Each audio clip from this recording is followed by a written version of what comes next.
Oral questions by members. Leader of the Official Opposition. Thank you, Honourable Speaker. On Monday, many powerful words were spoken in this chamber about the heartbreaking loss of 215 Indigenous children that were discovered in a mass grave at Kamloops Residential School. We all spoke of the need to do better. The member from Skeena and the member from North Saanich and the Islands shared how this has impacted generations of families, including theirs.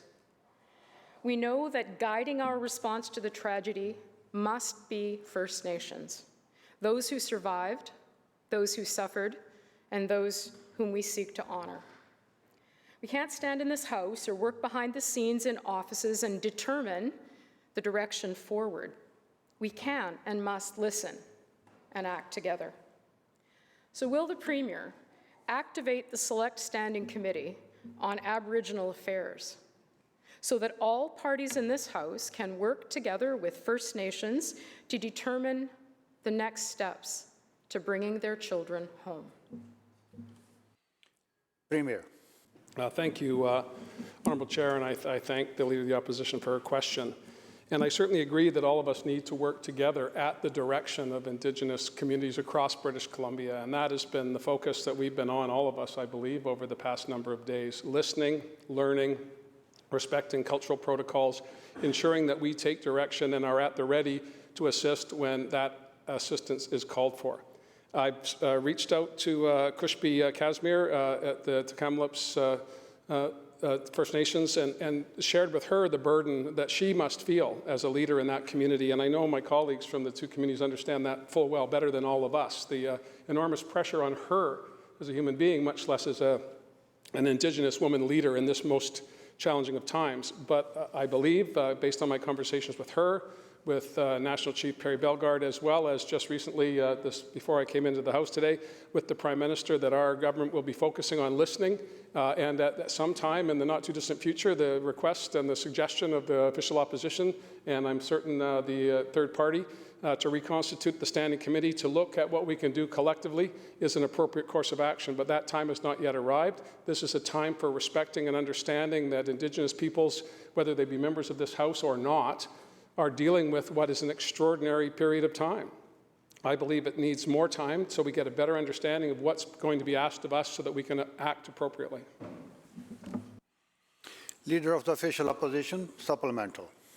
Well, thank you very much, and I appreciate the Premier's sensitivity to the fact that all of us need to listen, to communicate, and to work together. But the most difficult part of that answer, for me, I feel sad and disappointed that there is not a simple answer to that question.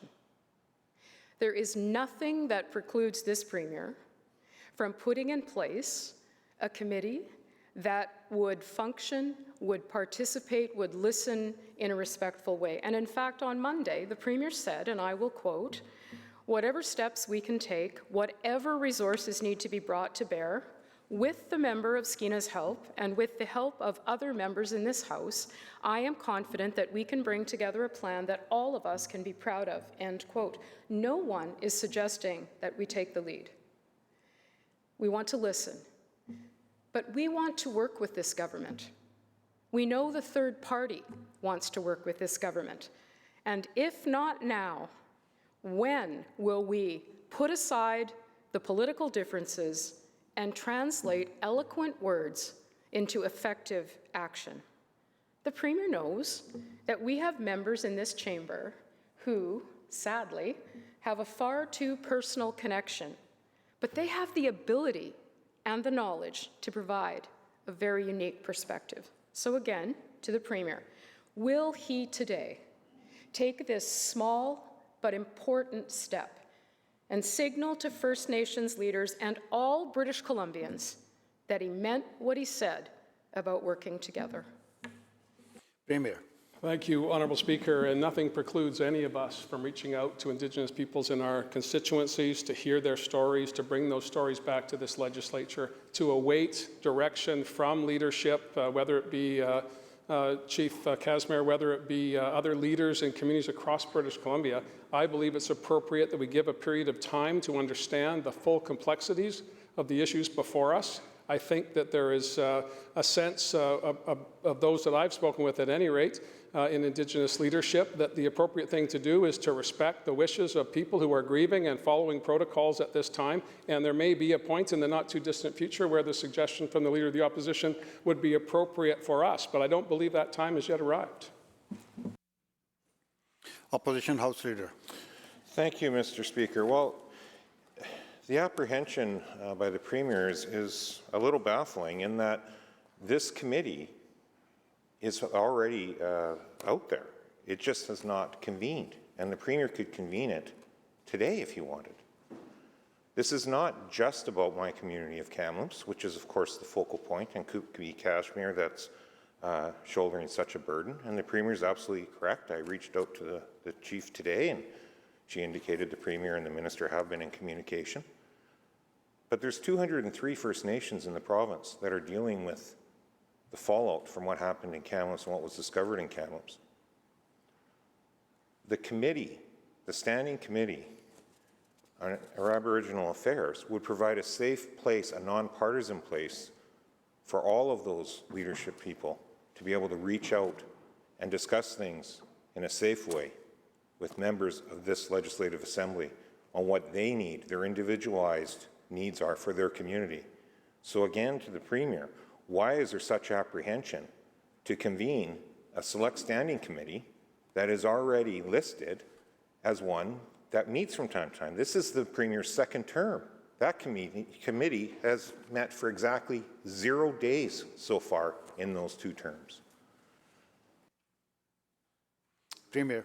Thank you, Honourable Speaker. The country, through the Truth and Reconciliation Commission, went through hearings, went through testimonies, went through very, very moving testimonies from Indigenous peoples across the country. That work has been done. There are now memories and tragic experiences being relived by Indigenous peoples across the country.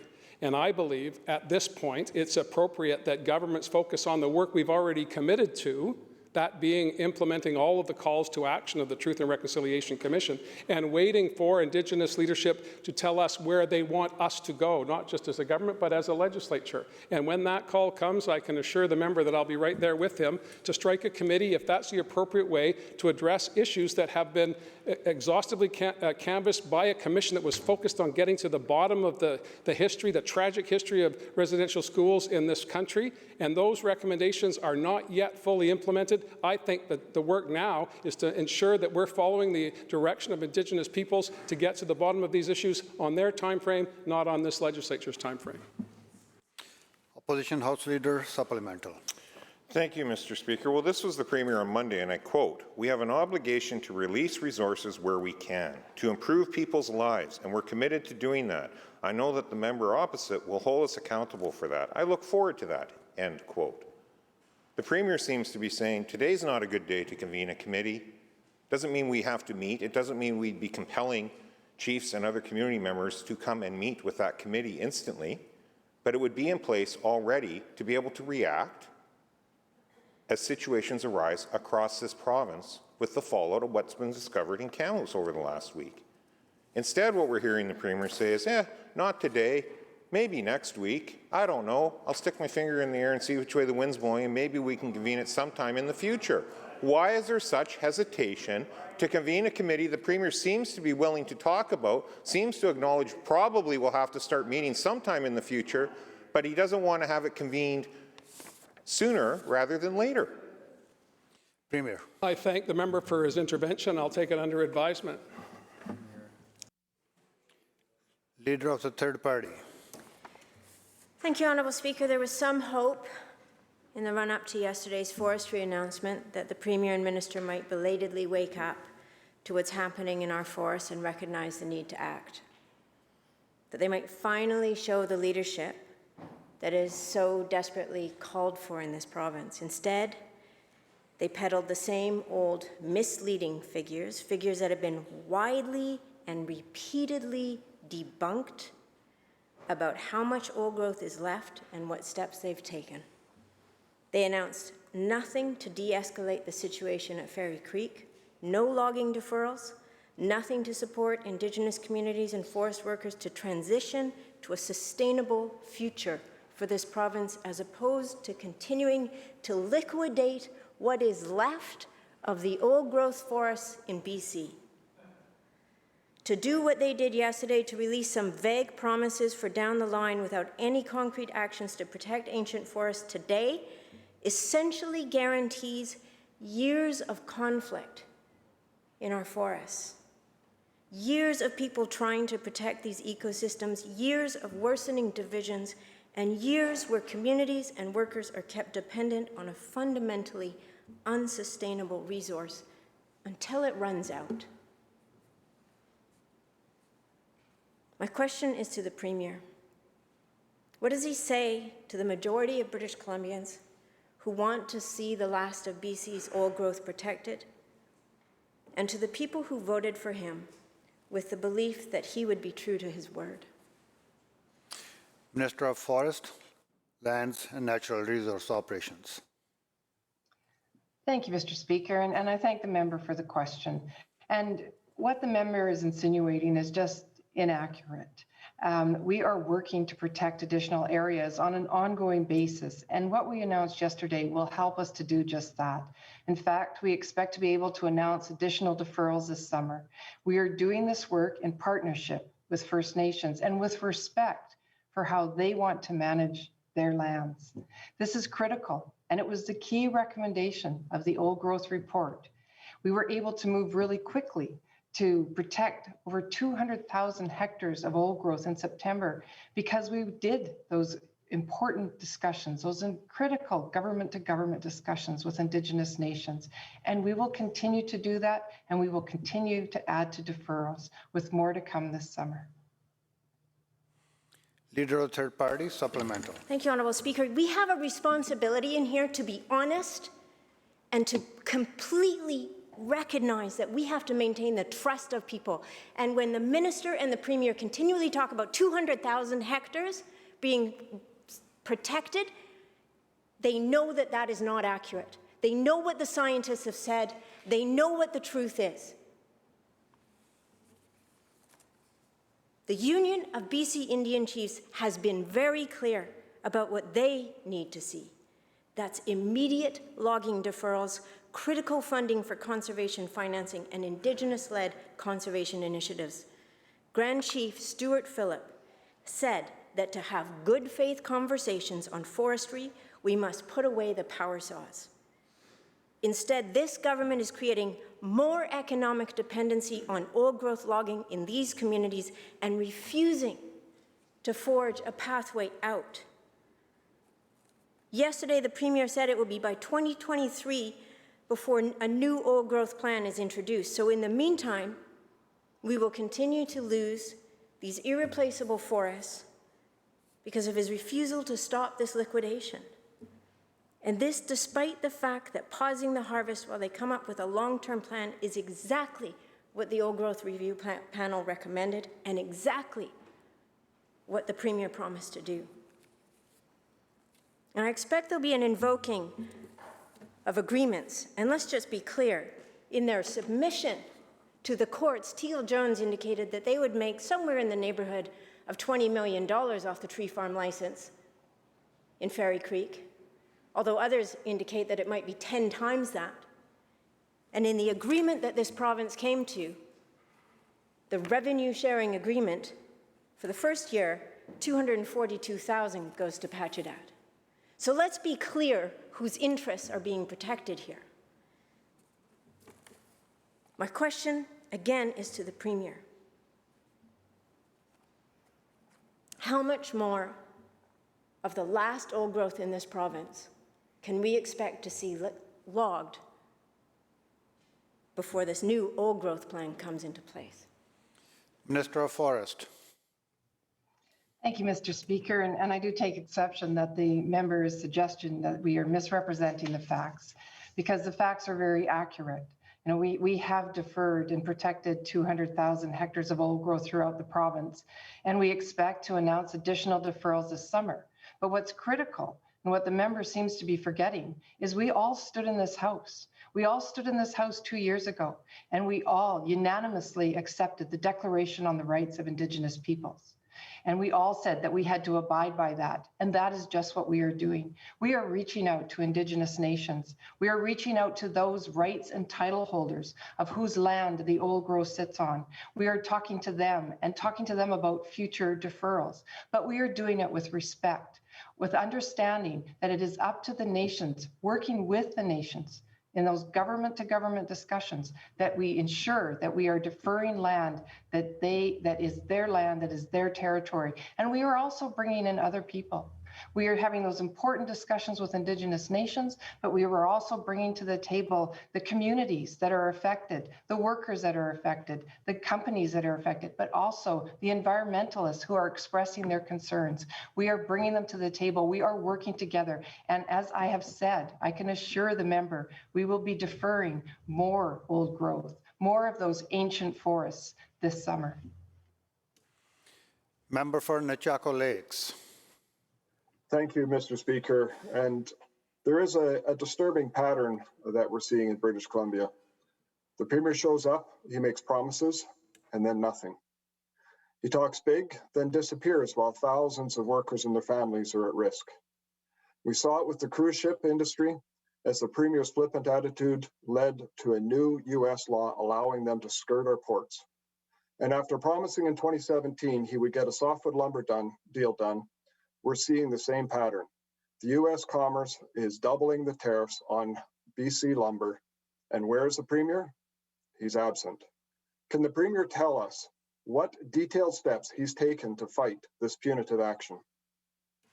Premier. Thank you, Honourable Speaker. Not one cruise ship has gone up the coast of British Columbia in 15 months. I don't know where the Liberals have been during that period of time. There is no impact on the cruise ship industry today. We've had assurances There's no industry moving anywhere in the world. What planet do you live on? What planet do you live on? For the guy from Nechako Lakes, there's no cruise ships on Stewart Lake. There's a hospital being built there that was neglected for 16 years by those guys. But to have that member stand up, and say somehow the province of British Columbia has destroyed cruise ships internationally is just folly. It's absolute folly, Honourable Speaker. With respect to the point that I think he was trying to make about softwood lumber, an international dispute between parties, Canada and the United States, where British Columbia has a profound role to play. I just spoke with the Prime Minister. I've been speaking with the Prime Minister as well as the ambassador in Washington. When it is safe to travel, I will be returning to Washington to talk to the Trade Secretary, to talk to the Commerce Secretary, to remind them that British Columbia softwood has been building houses in North America for a long, long time, and it will for the foreseeable future.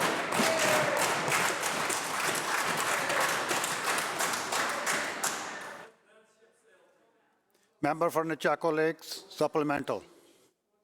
Thank you, Mr. Speaker. The Premier likes to huff and puff, and there's a lot of talk, but there's very little action. Let's listen to the question, please. Let's listen to the question. The last time he went... Member, continue. Thank you. The last time he went to Washington, what did he do? He came back with a donation check. He didn't actually get anything done. Now, we know he's blowing off the Alaskans instead of protecting our ports. And then he actually will join with the US when it comes to opposing our natural resources.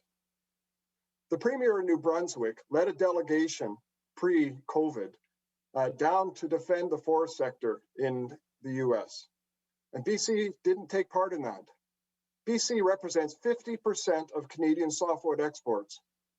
And this is what the Premier had to say on Friday when asked about the issue here of these tariffs. And I quote, "I talked to the Prime Minister this week about engaging with the US government one more time on softwood lumber disputes," end quote. That's it. Thousands of workers and families and communities at risk, punitive damage is being done, and the Premier asked the Prime Minister for a phone call. Why is this Premier not using every tool in the box to fight these tariffs? Premier. Thank you, Honourable Speaker. And I realize that at the latter days of the former Liberal government, that member made it into Cabinet as the Minister of Forests, and it must be a profound disappointment for him that he was not able to resolve the softwood lumber deal when he had the opportunity to do something about it. When there was a Premier from that party sitting on this side of the House, there was no overtures to Washington. There was no trip to stand up for workers. It was only when the government changed that that happened. Members. Now, I appreciate that must be a hard pill for the member to swallow. But we have been working diligently with officials in the United States. We've been working with the federal government. This is an international dispute. Sometimes I think the BC Liberals assume that just if you wish something to happen, that will be the case. It's always Members, come about to hard order. work, and that's what we've been endeavoring to do with our partners in the U.S., with our allies at the federal level, as well as with Minister Higgs, Premier Higgs from New Brunswick. He and I are aligned on these conversations across the country. We're going to continue to work together in the interest of Canada, in the interest of British Columbia.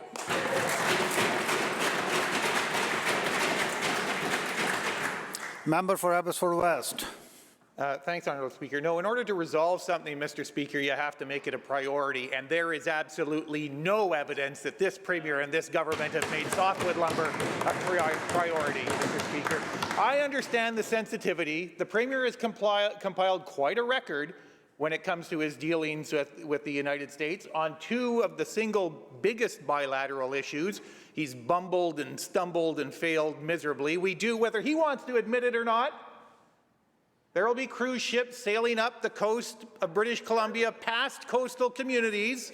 They won't be stopping there because this Premier ignored warning after warning after warning about a congressional initiative that he dismissed as an impossibility that ended up passing unanimously and now is threatened to become a permanent feature of the legal landscape in the U.S., Mr. Speaker. And now the U.S. is set to double the lumber tariffs against the forest products that we export into the U.S. And what has the Premier done? Well, apparently a couple of days ago, it occurred to him to mention it in a phone call with the Prime Minister. Bravo. BC accounts for over half of the softwood lumber exports that Canada makes to the U.S. This is BC's issue. This is our auto pact, and it is the responsibility of the Premier and the Government of British Columbia to lead nationally on this issue, and the Premier has failed to do that. Has the Premier contacted congressional leaders and building retailers in the U.S. to remind them that these tariffs are going to add to the costs that consumers pay already on record-setting lumber prices? Has he done that, Mr. Speaker? Has he coordinated and contacted the premiers of Quebec, Ontario, New Brunswick, Alberta to lead and coordinate a strategy to respond to this latest example of protectionism? Has he done anything that previous premiers and governments have done to lead British Columbia and establish British Columbia at the forefront of achieving a fair softwood lumber agreement that recognizes our position as leaders in softwood lumber in North America? Premier. Thank you, Honourable Speaker. A second failed forest minister in the official opposition. A second failed minister. That one oversaw the closure. That one oversaw the closure of 130 Members, mills. come to order.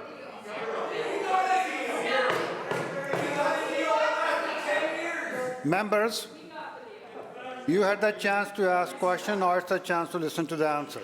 I can't stop thinking about glory days in my mind here. Remember when, says the leader of the official opposition. The former leader of the BC Liberal government did not go to Washington, did not engage with the Commerce Secretary, did not engage with U.S. officials. I did. Thank you, Honourable Speaker. I have been leading I have been leading in weekly calls with my colleagues across the country, keeping us all together as different interests emerge. We are in a global pandemic. I often think I have to remind people about that. But I want to get back to this cruise ship issue, because I think the misrepresentation by the official opposition on this is harmful to our tourism industry. It's harmful to our relationships with the United States. I'm in regular engagements with governors across the up and down the west coast of North America. They fully understand the important role British Columbia plays in keeping us all together. The legislation that passed in the U.S., if you had read it, sunsets when the borders open. So if it is the position of the BC Liberal Party that we should open our borders before we're certain that the people coming to British Columbia have been vaccinated, if they believe that we should open our borders just because a cruise ship industry based in Norway thinks it's a good idea, they got another thing coming.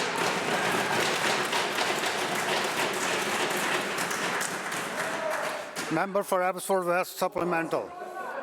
If Mr. Speaker, the Premier thinks he has any credibility whatsoever on this issue, he really is dreaming. He was the Premier that stood in this House and said, it would never happen, fear not, it's all a myth. Next thing we know, it passes unanimously. If he thinks he has any credibility on predicting what the Congress of the United States is going to do, he should dream on, because no one on this side of the House believes him, Mr. Speaker.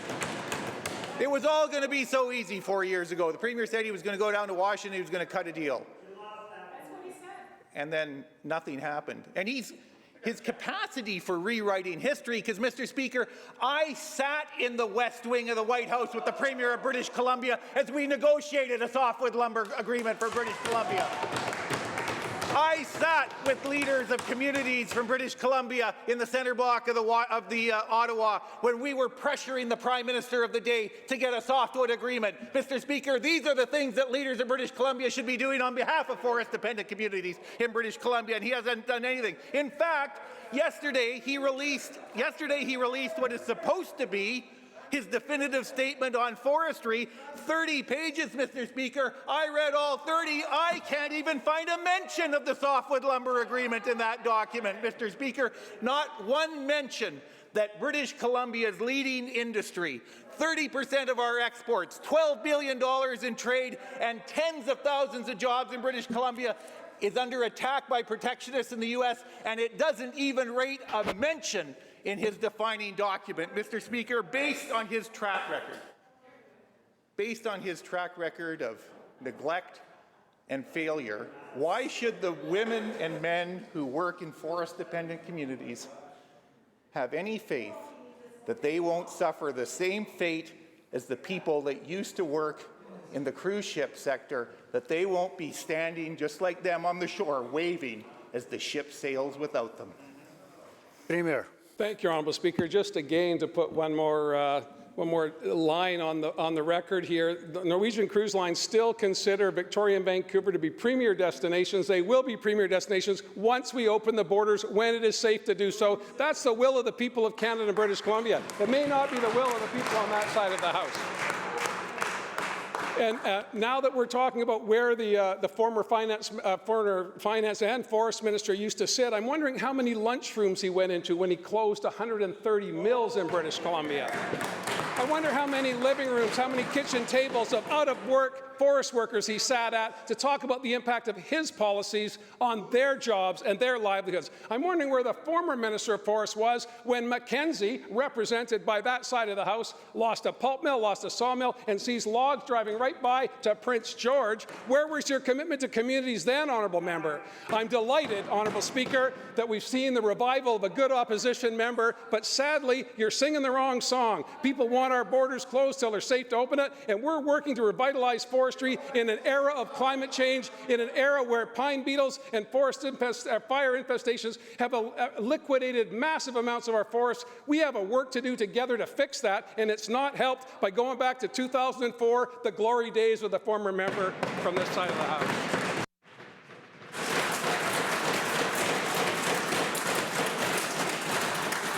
Member for Kamloops South Thompson.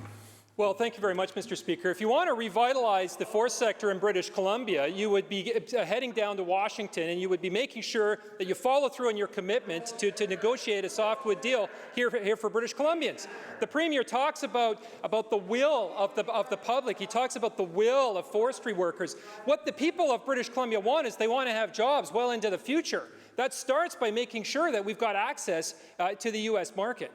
Mr. Speaker, that the Premier promised, it was the very first thing that he promised British Columbians going into the 2017 election and coming out of it. The very first thing he said was, I'm going to go to Washington and I'm going to do what the former government couldn't do, even though we did actually do it. We did negotiate a deal. I'm going to go down to Washington, the Premier says, and I'm going to get this softwood deal done. Well, that was in 2017, 2018, and it's not done, and that's on this Premier's watch. When is he going to actually join with New Brunswick? When is he going to join with Quebec? When is he going to join with Alberta and actually stand up and fight for forest workers and make sure that Canada and British Columbia get a good softwood deal and get one now? Premier. Thank you, Honourable Speaker. And of course, now we have two members, actually three members when you count the member for Nechako Lakes, living in the past. The future in our forest sector has been decimated by pine beetle, decimated by fires, decimated by climate change. We need to look at a new way of doing business in British Columbia. Lumber prices have never been higher. I don't see any pats on the back for the highest commodity prices in history because it has nothing to do with this government and everything to do with scarcity and the changing world we live in. And why you're on that side of the House is that you haven't recognized, Honourable Speaker, they have not recognized that the world has changed. Forestry must change. The intention paper is focused on that. Rave reviews from the industry, rave reviews from communities, rave reviews from workers, and where are the Liberals back in 2004 in the glory days?